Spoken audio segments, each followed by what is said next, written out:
Hello, and welcome back to Record of the Ear, the podcast where I take an album that I've been listening to all week and just dive right into it, shouting my opinions straight into the void because, frankly, none of my friends want to hear it. I'm your host, Ryan Lark, and this week we're going to do something a little bit differently because this coming Sunday is the Grammy Awards, the 63rd Grammy Awards. So instead of taking an album like I do usually, I'm going to go ahead and go through the main categories of the Grammys and go over the records, the albums, the song of the year, best new artist, and any other categories that pique my interest. Probably just pop and country and maybe folk or comedy as well.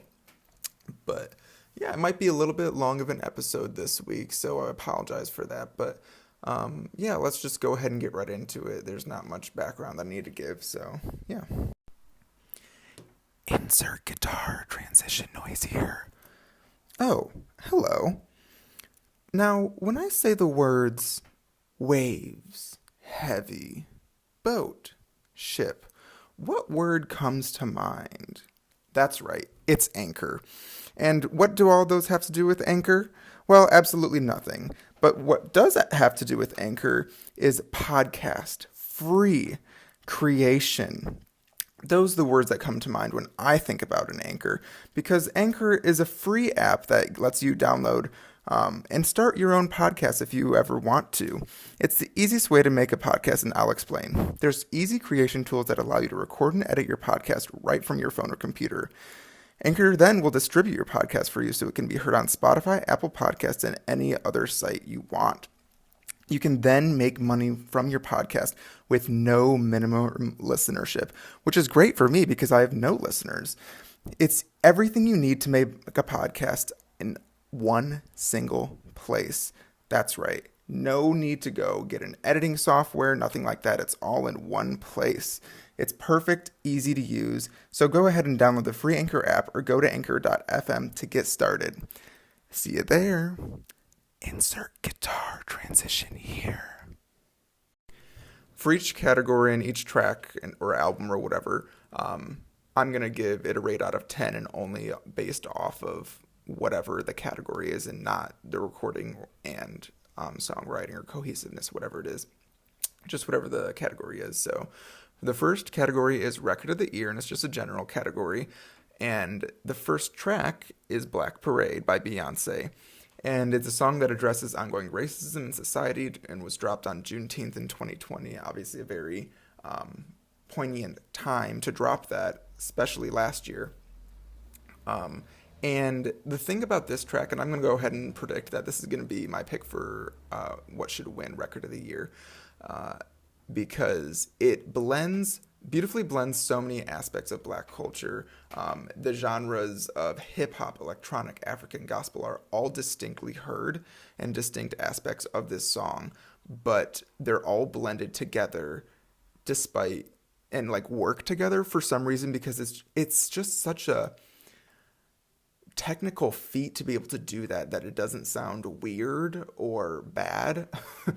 And it all works. Like, it's got that electronic beat. You can hear it distinctly going on through the entire song, yet you feel this hip-hop African gospel feel with the almost like a choir in the background that's gospel and African at the same time with that hip-hop tone going through it as well.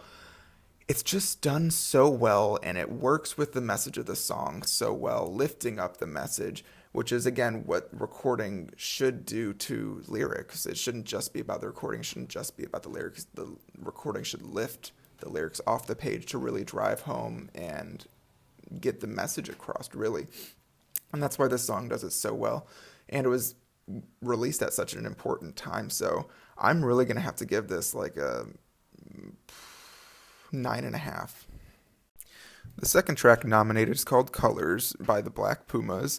And this is kind of a psychedelic spiritual gospel song about unity between people and the appreciation of life and nature itself.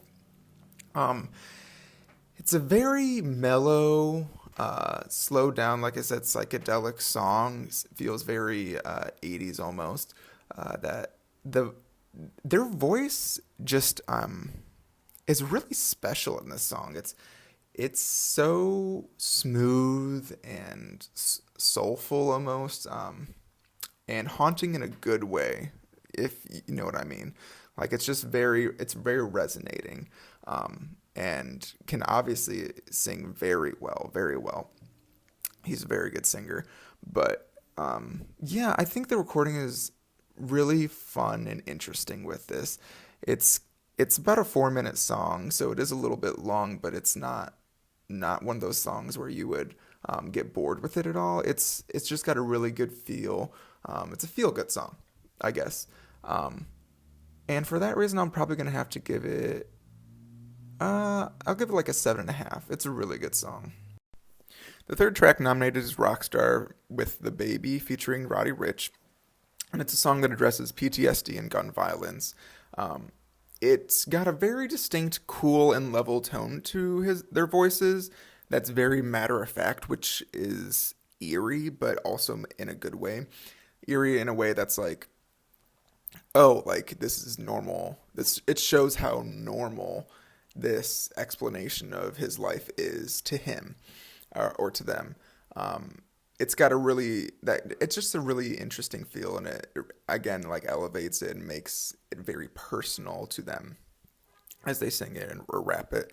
Um, the guitar instrumental over it is really cool touch, and obviously it's got like a trap beat overlaid it, which makes it very distinctly um, a rap song. But yeah, I mean, I really like this song a lot. I don't know if it's my favorite out of all of the nominations, but it's definitely a good contender. It addresses very serious issues and is really well done. It's very personal, which I like. I probably would have done best rap song. I would rather give this best rap song, which is also nominated, rather than record of the year. I don't know if it's up to the level as the previous two tracks, but I'm gonna go ahead and give it a 7. The next track nominated is called "Say So" by Doja Cat, the original version, not the Nicki Minaj version. Although I would have to say, Nicki Minaj version remix is probably I prefer that version, but that's just because I love Nicki. Anyways, the song's all about being confident and sexy and wanting your lover to be upfront about wanting you, and not being like unabashedly sexual with that person. It's a fun pop, disco, rap, funk song. It melds all those genres together really nicely. I would say it's probably the favorite to win. It was either that or the Billie Eilish song next is the favorite to win, in my opinion. It, I mean, it charted for forever, and with the remix as well. I think it's such a fun, upbeat dance pop song. It's just a, yeah, I mean, she just did a great job with the song. It's really fun to listen to. Keeps you entertained. It's nice and short. Yeah, I think it's everything you would want in a pop rap song. So I'm gonna have to give it a 9 out of 10.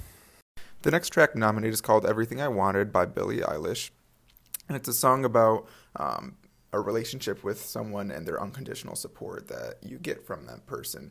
Um, it is the signature Billie Eilish style. It's got a somber tone with kind of that echoey vocals, but it's also got an upbeat like background going on with it. I mean, it's iconically her. It's an alternative pop song. It's got some really cool effects that I really like.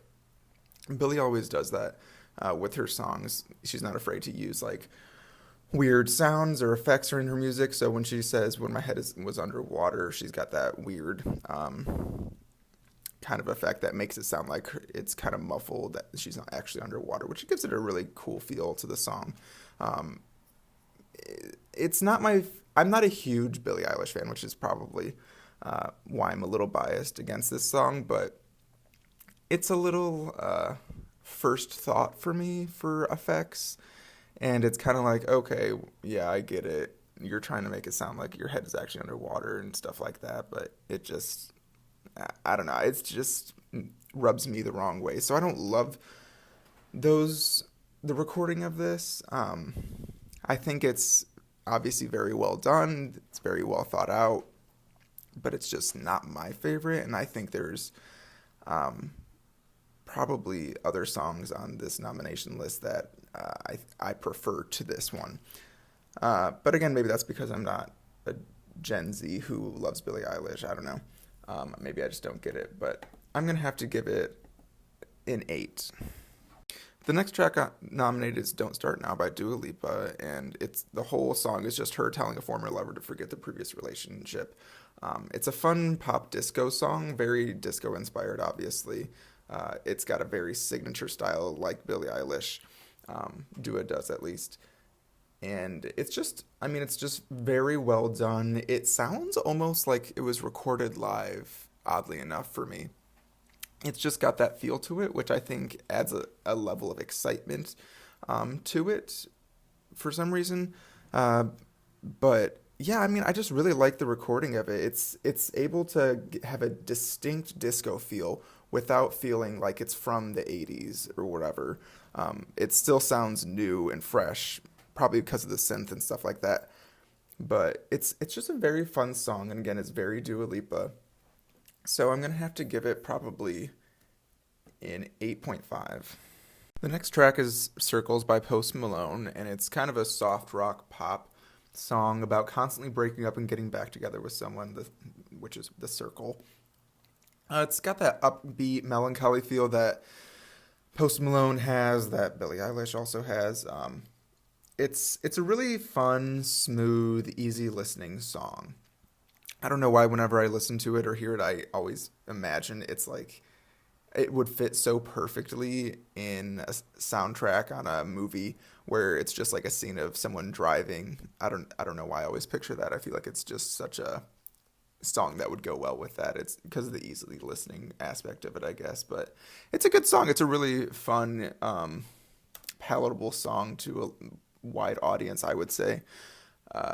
He's got that lack of diction that makes it very easy to listen to for some reason. For some reason, I feel like if you can hear the words really distinctly, sometimes that draws the audience away. But also, if it's too much, it's not enough for the audience to relate to. I don't know. That's just a side thought, though. But for this song, I'll probably give it an 8. The last nomination is Savage by Megan Thee Stallion featuring Beyonce, and this is the remix, not the original song.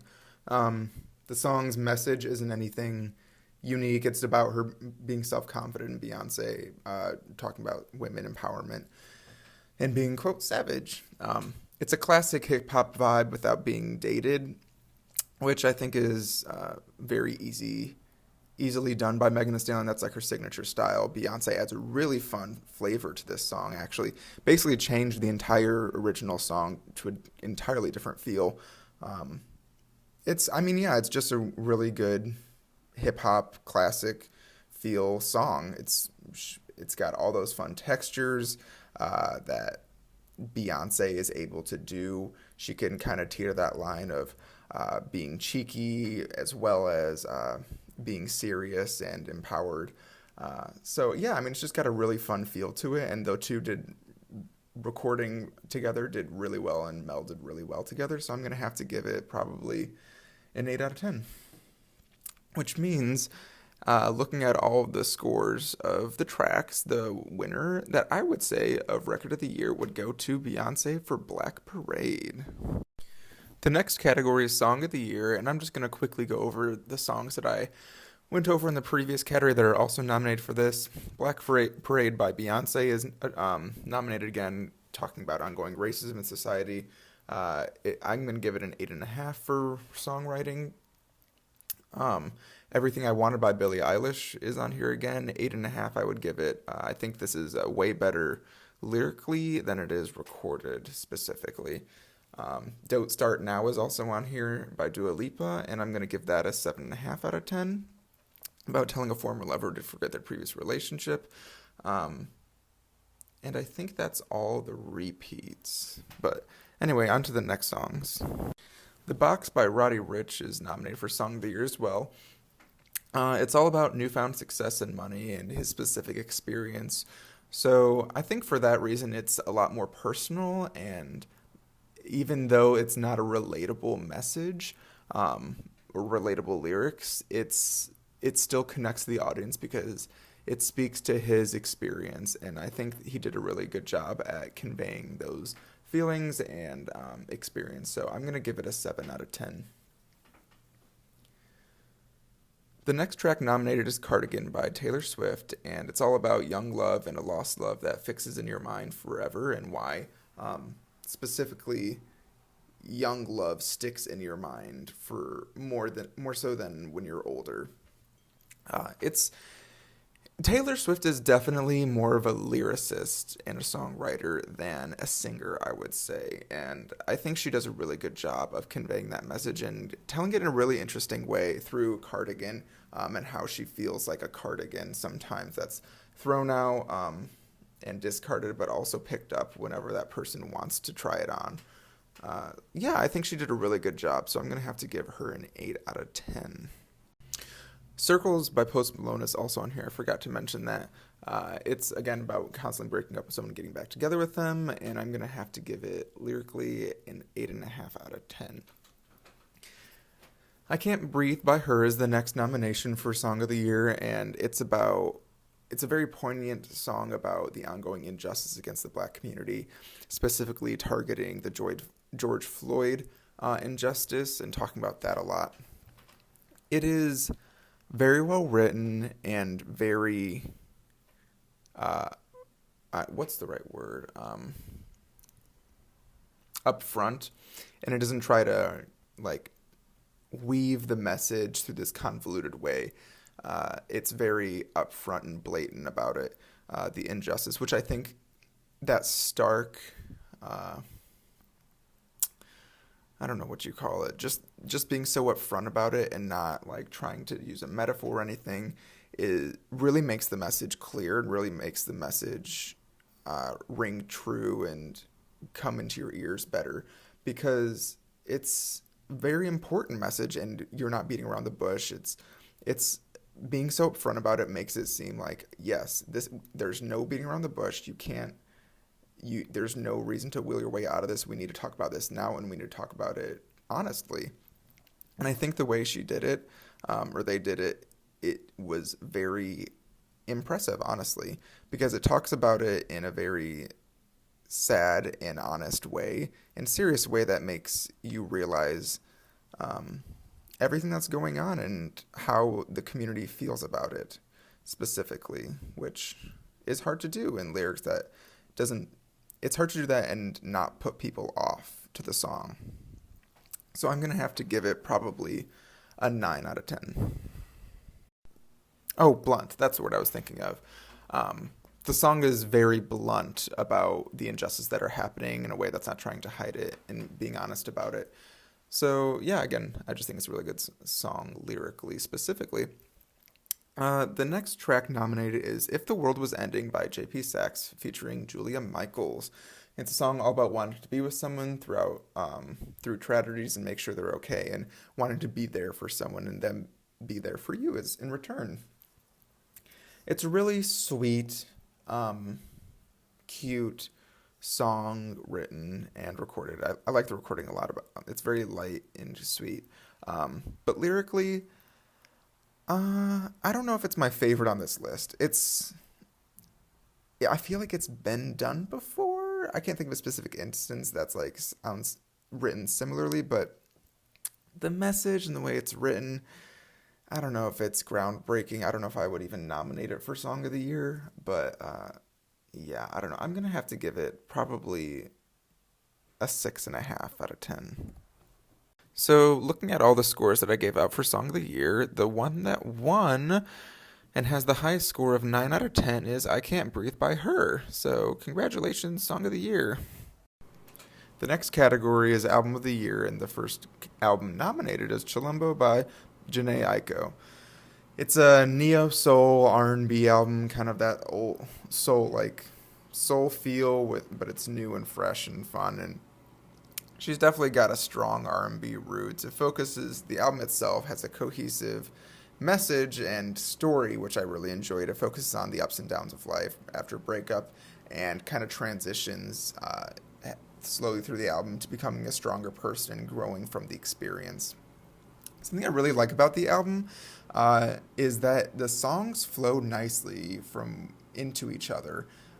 Especially in the beginning, it starts out with a lot of piano, and the piano kind of slips in and merges into the next song very nicely, where it doesn't sound like a stark transition from one song to the next. I really like that when albums do stuff like that, kind of fade in and out into each other. It gives it a more cohesive feel, which I really enjoy. It's got 20 tracks. I would probably say my favorite track on the album is Born Tired. I really like that song a lot. 20 is, I'm going to have to say, way too many for me. It when an album has 20 tracks and it's over 60 minutes long, to me that just screams you have an editing problem, and you should have cut some of the tracks on it. I mean, I especially when a lot of them sound very similar and have the same message. I don't know if you really need all of them. I think some of them could have been on a different album or just cut completely. I do have to say, and I know this is probably controversial because they've had beef in the past, but her and Ariana Grande sound so similar, and their styles are so similar, it's crazy. Like, some of the time I was like, is this song Ariana Grande singing? Did I get it mixed up? I mean, it's really miraculous. I mean, she's obviously got more of a R&B root to her, whereas Ariana has more pop, but they still sound, their tones and timbre are very similar to each other. Another thing that I thought was a little odd about her in this album was the auto-tune, and I can't tell if it's intentional or not, which to me probably means it's not intentional, that you can tell. And I don't know if I really like it. Similar to Ariana, she's got that high-pitched, smooth voice where she's singing, but you can tell that it's auto-tuned, sort of. And I don't know if I like it. I don't know if it works in some of the tracks here, and I don't know if it works with her, but overall, the album is very cohesive, very strong. I would just say the problems are some editing and maybe some mastering of the tracks had some issues that I would kind of correct regarding the auto tune and stuff like that. But overall, I really liked it, and I'm probably going to give it a 8 out of 10. The next album nominated is the deluxe version of the Black Pumas' self-titled album. It's a soul album. It's got 21 tracks on it. 10 were on the original, and then 11 were the bonus tracks. Several of them covers of tracks such as Fast Car by Tracy Chapman. I just don't understand why they would nominate a deluxe version of an album. It just doesn't make sense to me. Like, the original album should be the one being nominated and evaluated. The deluxe version just seems like there's bonus goodies on it, I guess. I don't know. So, again, it's no surprise. I don't think this album, it should be the original version. If it was the original version, I probably would give it a lot higher ranking, but it's just too long. But that's the point. Like, it's supposed to be a longer version of the original album. Again, I'm just so confused. From the original tracks, I would have to say Stay Gold is my favorite. It's a really fun song. Great lyrics. And the whole album's got a really nostalgic feel, although sometimes I think it kind of gets to be a little bit dated, which is unfortunate. I think that's mostly because it's so long. I feel like the problem with long albums is you start to hear the same sounds and the same thing over and over again, which makes it sound less interesting. You kind of get bored with it after a while. 21 tracks is just so many tracks. Even for deluxe versions, 11 bonus, that's a lot. However, the Black Pumas, I mean, it's such, especially the first, like the original album part of it, is such an incredible sound. They've definitely got very skillful use of instrumentation. I love the strings on several of the tracks. They've got great use of the horns. As far as a story, I think that's the main thing lacking for me on this album. Especially once you get into the bonus tracks, it just doesn't make sense. There's especially no story once you get into the bonus tracks. Which makes it less cohesive for me. The only thing that really makes this an album for me is the sound and the style. It's obviously all that soul kind of a funk feel sometimes, but yeah, as far as the story, I don't know. I don't think there is one. I really don't. Um, yeah, so it's got that issue for me. So as far as a rating, I'm gonna have to give it, because it is the deluxe version, 6.5. The next album nominated is Everyday Life by Coldplay. This album is actually a double album, with the first half being titled Sunrise and the second half titled Sunset. The whole thing is basically like a commentary on the diversity of everyday life. It's got strong themes of church and social justice issues, foreign languages, backgrounds of different people. Uh, this is most frequently done and most effectively done by using different genres that I would think symbolize the backgrounds of different people, whether that's gospel, whether that's folk, whether that's um, Arabian or tribal or something like that. They do lots of different genres in which they haven't done before in their previous albums. And something they do really interesting here is they weave in things and excerpts of sounds that have actually happened in real life into the tracks on the album. This is done by ringing of a bell tower that they recorded playing, and as well as like an excerpt of a conversation or argument, almost, I would say, is more appropriate, of a police officer and someone they're basically assaulting into one of their tracks. It's it also got it also has several instrumental tracks on it, which is something different than Coldplay usually does. Um, Again, just symbolizing the diversity and the reality of everyday life, the good, the bad, the ugly, the beautiful, all of it, encapsulating all of that into one album, one double album. That is, and I'm not sure, again, if there's much of a story here. There's more story than I think the Black Pumas Deluxe Edition was. It's because it's got a central theme, but I'm not sure it's anything more than a collection of songs, and I don't know if the um, track listing is very intentional. I'm sure there was obviously a reason behind it. I just don't understand what it was, because there's really not a story here. Yeah, I don't know. And I don't know. I just don't think there's much of a story. I think it's just a common theme, which is fine. I get that, but it's. I feel like you need to have a certain story or a certain message to tell, and there is a message, like when you're creating an album, but it's just not a clear message. And I think it just is jumbled around and goes back and forth between too many different issues, and it tries to tackle everything rather than tackling a specific thing that happened. So for that reason, and everything I've said before, I'm gonna give it a 7.5. It's very experimental and very different than I think any other album on this list, but which is brave. I think it took the most risks compared to every other album. So I think it deserves credit for that. So yes, I will give it a 7.5.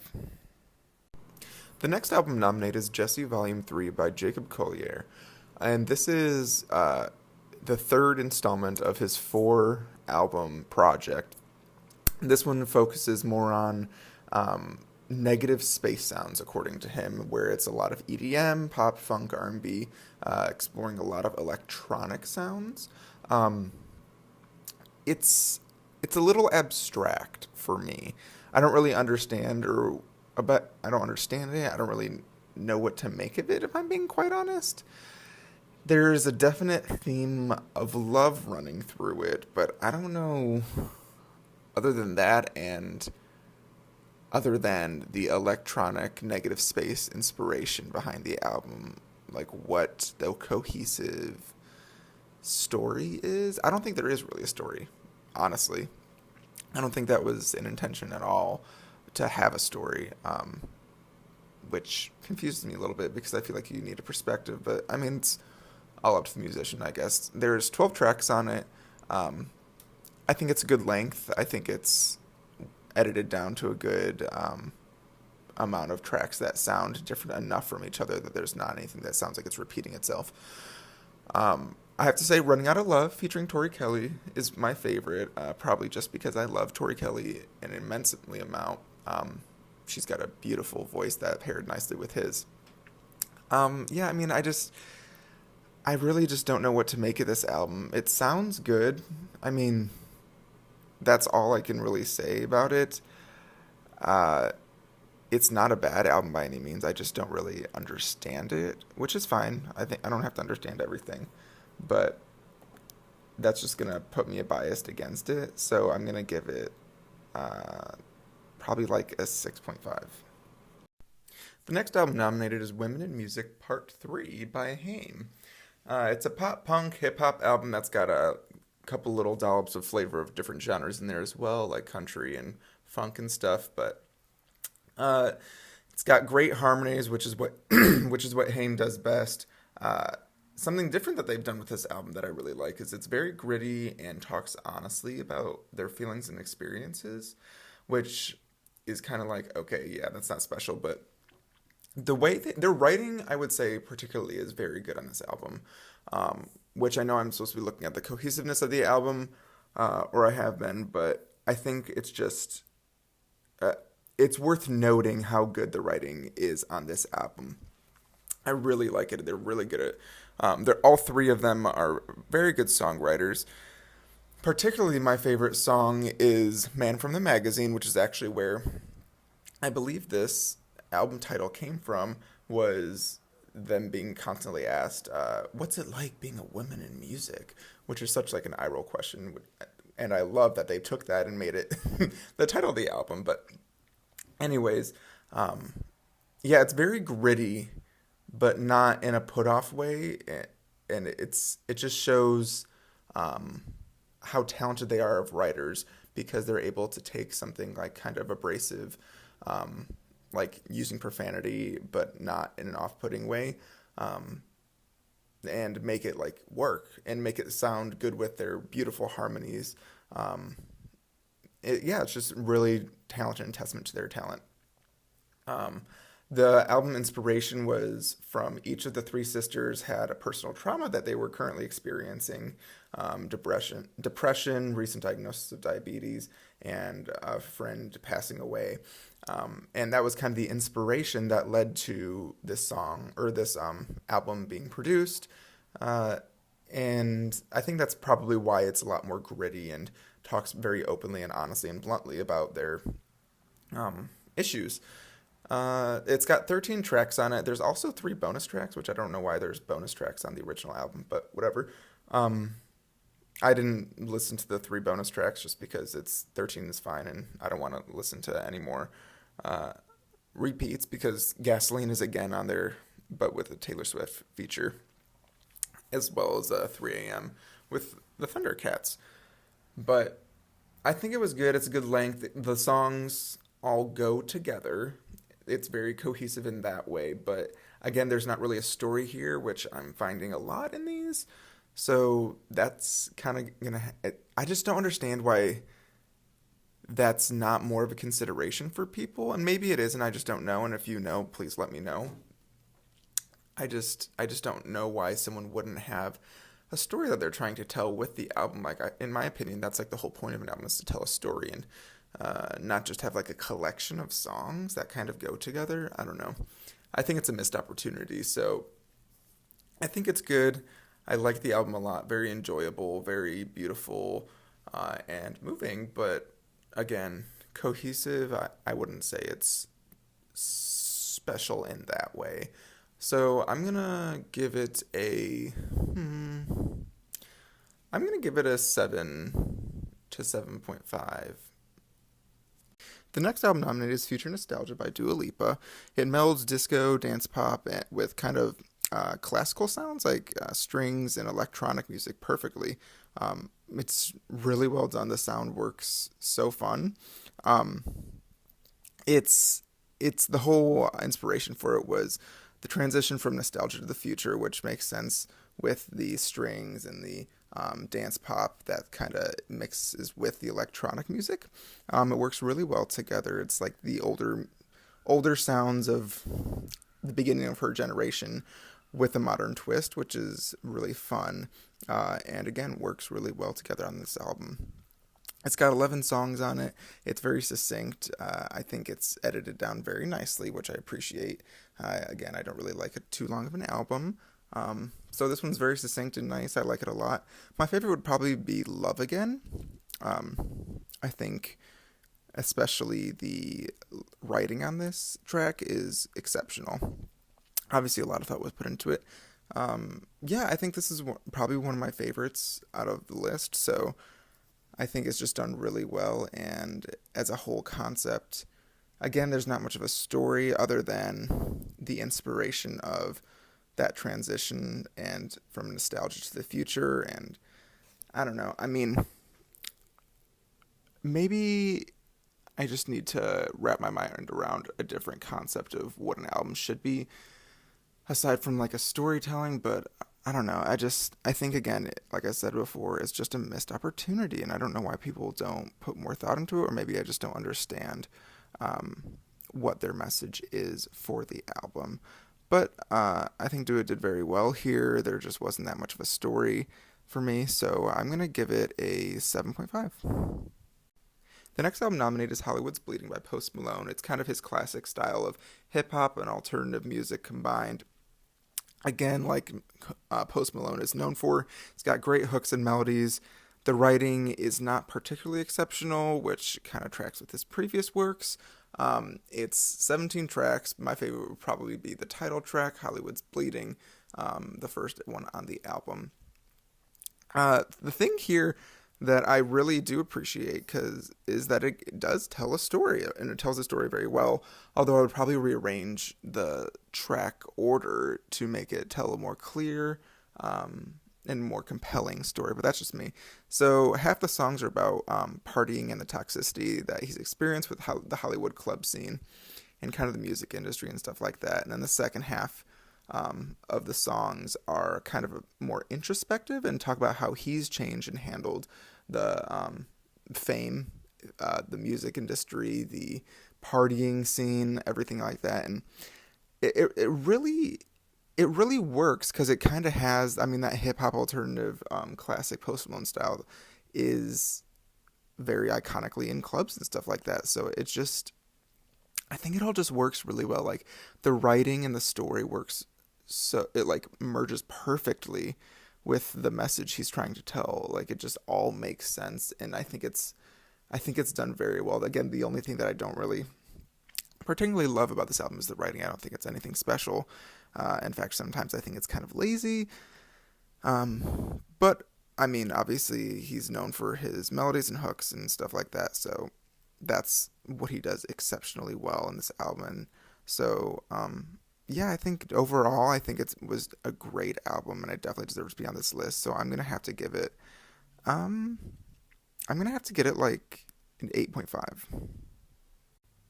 The next album nominated is Folklore by Taylor Swift. It's 18 tracks. It's got kind of an indie folk feel with a lot of interesting like synthesizer and instrumental stuff going on with it, which is very different from that Taylor's. It's very different from what Taylor Swift has previously done since she switched to pop. My favorite is definitely American Dynasty, although I really like Betty as well. As far as a story, a whole concept of the album is each song is a story told from a different perspective, not necessarily Taylor's perspective. And actually, on top of that, further, it's each story or song sometimes is told from multiple perspectives. So There's, I think, 3 songs told from a love triangle. In each song, there's 3 songs told from each person's point of view, which I thought really cool, and I really enjoy stuff like that. So I thought she did a really good job with that. But yeah, I mean, I don't know if it's very cohesive. It's got those like short stories, I would say, within the album, but I don't know if as a whole overall concept it's got a theme really. I mean, other than being a collection of short stories, I don't really see a full theme, but I think she did really well here. Obviously, she doesn't have the best voice. No shade to her, it's just what it is. She's not an extreme vocalist. She's a very good writer and she's a very good storyteller, but that is not her forte. Um, but I mean, it's a good album. It was a great album. Obviously, it's very successful, but I'm gonna have to give it probably a 7.5. And then going back and looking at everything I scored, the album with the highest score is Hollywood's Bleeding by Post Malone. I think he's honestly deserves it. He's doing stuff that I think almost no one else is in the music industry, and I think he should be commended for that. So that is my pick for Album of the Year.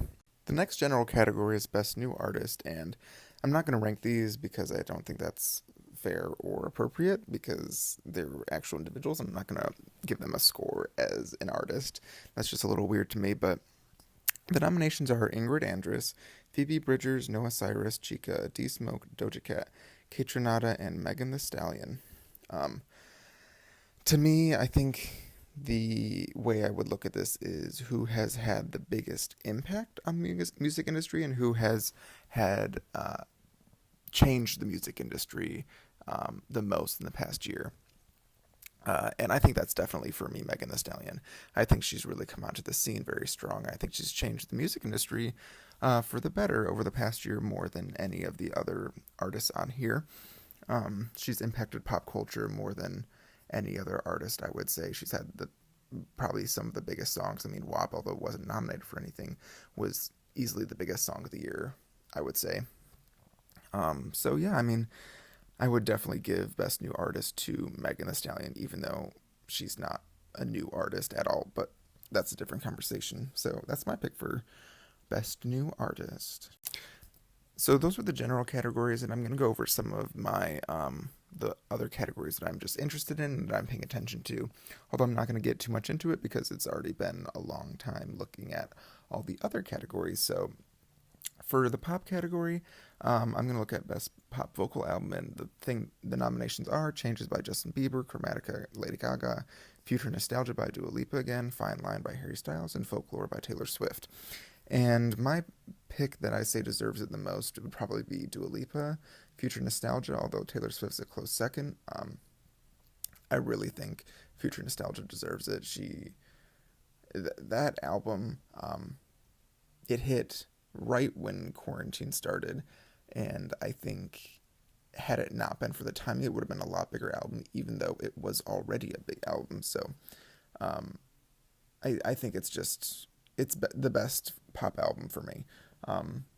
So yeah, I'm gonna give it to Dua Lipa, Future Nostalgia. The next category is country, and best country song. The nominations are Bluebird by Miranda Lambert, The Bones by Maren Morris, Crowded Table by The Highwomen, More Hearts Than Mine by Ingrid Andress, and Some People Do by Old Dominion. An almost entirely female-dominated category, which is amazing. And I'm going to have to give it to Bluebird by Miranda Lambert. I think it's a really beautiful song, and it's beautifully written, and Miranda is an incredible songwriter. The Highwomen also is a close second. Crowded Table by the Highwomen, that is, if you don't know, that's a group of country women who banded together, one from being Maren Morris, who's also wrote The Bones. I would check them out if you haven't already, but anyways, the next category is Best Country Album, and this is, again, entirely dominated by all female artists, or mostly female artists. Nightfall by Little Big Town, Wildcard by Miranda Lambert, Never Will by Ashley McBryde, Ladylike by Ingrid Andress, and Your Life is a Record by Brandy Clark. And I'm going to give this one to Never Will by Ashley McBryde.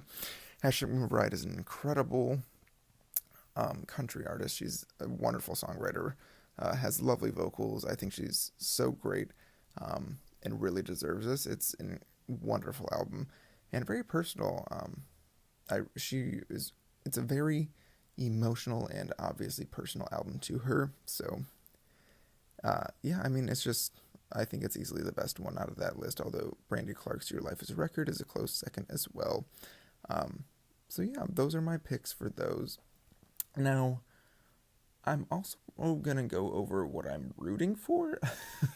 I mean, if I was being unbiased, those are all my picks for what I think deserves to win, but what I'm rooting for is in the general category for Record of the Year. Just personally, I'm really rooting for Say So by Doja Cat because I really love that song, or Don't Start Now. I think those are probably my two favorite from that category. From Song of the Year, I'm definitely rooting for Black Parade by Beyonce. For Album of the Year, I'm rooting for Future Nostalgia.